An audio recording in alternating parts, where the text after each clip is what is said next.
नमस्कार। प्रादेशिक समाचार के साथ मैं पूनम किरकिट्टा। पहले मुख्य समाचार। प्रधानमंत्री नरेंद्र मोदी ने इंडियाज टेकेड चिप्स फॉर विकसित भारत कार्यक्रम में 3 सेमीकंडक्टर परियोजनाओं का किया शिलान्यास। युवाओं को बताया भारत की शक्ति।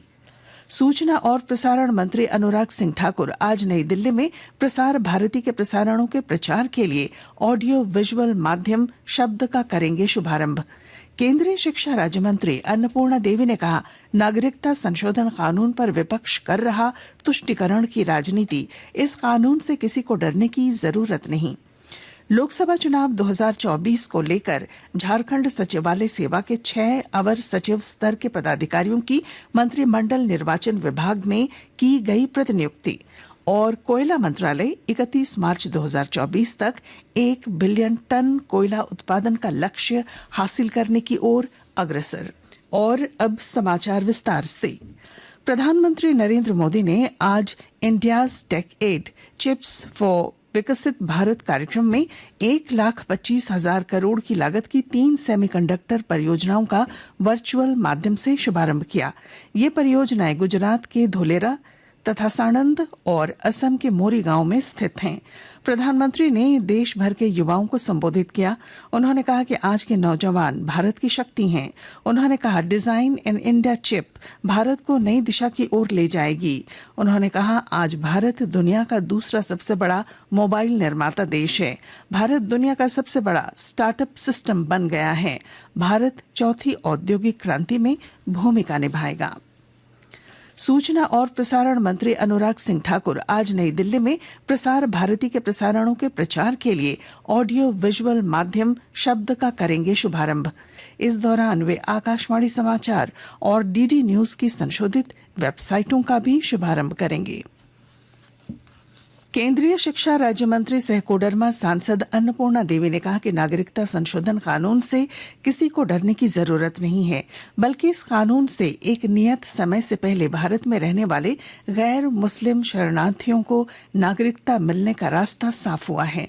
उन्होंने कहा कि पाकिस्तान, बांग्लादेश और अफगानिस्तान से 31 दिसंबर 2014 से पहले रह रहे शरणार्थियों को नागरिकता देने की बात हो रही है। सीएए को लेकर विपक्ष के हमलावर रवैये पर मंत्री अन्नपूर्णा देवी ने कहा कि विपक्ष तुष्टीकरण की राजनीति कर रहा है। राष्ट्रीय लोक जनशक्ति पार्टी के प्रदेश अध्यक्ष राजकुमार राज ने रांची वाराणसी वंदे भारत ट्रेन के पारसनाथ में ठहराव की मांग की है। उन्होंने कहा कि पारसनाथ जैन धर्म के प्रमुख तीर्थ स्थल मधुबन के लिए प्रसिद्ध है, इसलिए इस ट्रेन का ठहराव यहां सुनिश्चित किया जाए। इससे पहले गिरिडीह के आजसू सांसद सीपी चौधरी ने भी रेल मंत्री को पत्र लिखकर पारसनाथ में रांची वाराणसी वंदे भारत एक्सप्रेस ट्रेन के ठहराव की मांग की। राज्य सरकार ने 4 आईएएस का तबादला किया है, जबकि 4 आईएएस को अतिरिक्त प्रभार दिया है। के श्रीनिवासन को ग्रामीण विकास विभाग के सचिव की जिम्मेवारी सौंपी गई है। इसके साथ एटीआई का अतिरिक्त प्रभार भी उन्हें सौंपा गया है। वहीं ग्रामीण विकास विभाग के सचिव चंद्रशेखर को सचिव नगर विकास विभाग की जिम्मेवारी दी गई है। दक्षिणी छोटानागपुर प्रमंडल के प्रभारी आयुक्त बाल किशुन मुंडा को पलामू प्रमंडल का आयुक्त बनाया गया है। अंजनी कुमार मिश्र को दक्षिणी छोटानागपुर प्रमंडल का प्रभारी आयुक्त बनाया गया। प्रतीक्षारत फैज अक अहमद को बागवानी निदेशक बनाया गया है। सुनील कुमार को उत्पाद आयुक्त और वरुण रंजन को खान आयुक्त का अतिरिक्त प्रभार दिया गया है। प्रतीक्षारत हिमांशु मोहन को सीईओ मुख्यमंत्री लघु एवं कुटीर उद्यम विकास बोर्ड की जिम्मेवारी मिली है। स्वच्छ ईंधन बेहतर जीवन के संकल्प के साथ केंद्र सरकार ने वर्ष 2016 में प्रधानमंत्री उज्ज्वला योजना की शुरुआत की थी। यह योजना देश की आधी आबादी के लिए वरदान साबित हो रही है। विस्तृत जानकारी दे रहे हैं हमारे संवाददाता। रांची के धुरवा इलाके में रहने वाली मालती देवी ने प्रधानमंत्री उज्ज्वला योजना के तहत अपने नजदीकी गैस एजेंसी से मुफ्त में रसोई गैस और चूल्हा प्राप्त किया है। घर में स्वच्छ ईंधन के आ जाने से इनके दिनचर्या में बड़ा बदलाव आया है। मालती देवी बताती हैं कि पहले इन्हें खाना पकाने में घंटों समय लग जाता था, लेकिन जब से इनके किचन में उज्ज्वला योजना के तहत रसोई गैस का मुफ्त कनेक्शन मिला है, तब से खाना बनाना उनके लिए अब महज कुछ मिनट का काम बन गया है। मालती देवी बताती हैं कि घर की आर्थिक स्थिति अच्छी नहीं होने के कारण पिछले कई वर्षों से उनका परिवार एलपीजी गैस कनेक्शन नहीं ले पा रहा था, लेकिन प्रधानमंत्री नरेंद्र मोदी ने इनके सपने को साकार किया है। कर्मवीर, आकाशवाणी समाचार, रांची। आकाशवाणी के ताजा तरीन समाचारों के लिए आप हमारी वेबसाइट newsonair.com पर लॉग ऑन कर सकते हैं। ताजा समाचार X handle @AIR news alerts और Facebook page All India Radio news पर भी उपलब्ध है। आप प्रादेशिक समाचार एकांश के X handle @AIR news _Ranchi और फेसबुक, इंस्टाग्राम पेज तथा YouTube channel AIR news Ranchi पर भी हमारे बुलेटिन सुन सकते हैं। प्रादेशिक समाचार आप आकाशवाणी रांची से सुन रहे हैं।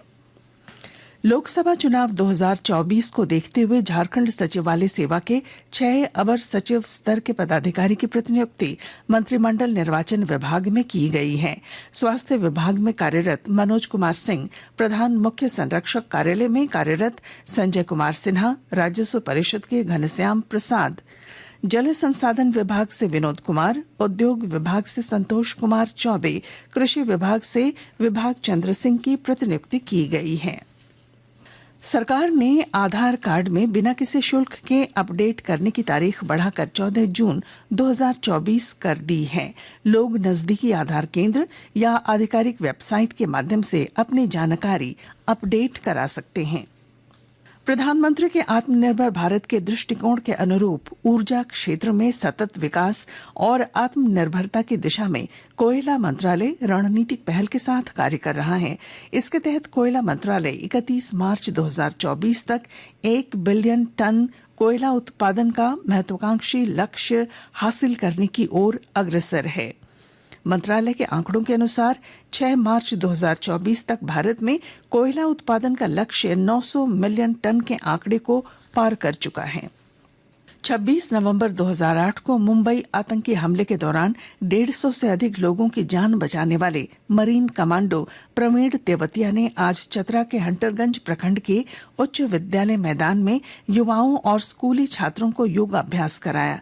पतंजलि योग केंद्र चतरा के सहयोग से आयोजित इस कार्यक्रम में प्रखंड के युवा और छात्र शामिल हुए और योग के जरिए खुद को स्वस्थ रखने का तरीका सीखा।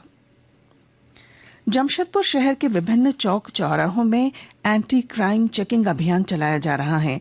जिले के एसएसपी किशोर कौशल ने बताया कि विधि व्यवस्था को दुरुस्त बनाए रखने के लिए और आने वाले लोकसभा चुनाव के मद्देनजर ये अभियान चलाया गया है। अब तक 80 लोगों पर सीसीए लगाया गया है। वहीं 250 से अधिक अपराधियों की निगरानी रखी जा रही है। पुलिस ने जामताड़ा जिले के करमाटांड़ थाना अंतर्गत डुमरिया गांव से 2 साइबर अपराधियों को गिरफ्तार किया है। इनके पास से 6 मोबाइल, 8 सिम, 1 एटीएम और 1 पासबुक बरामद किया गया है। अपराधियों को जेल भेज दिया गया है। केंद्र सरकार ने सभी औषध संगठनों से औषध विपणन के लिए एक आचार समिति का गठन करने और वेबसाइट पर औषध विपणन के लिए एक समान संहिता स्थापित करने को कहा है। रसायन और उर्वरक मंत्रालय ने कहा कि किसी भी दवा कंपनी द्वारा स्वास्थ्य देखभाल पेशेवर या उसके परिवार के किसी सदस्य को कोई उपहार नहीं दिया जाना चाहिए। और अब अंत में मुख्य समाचार।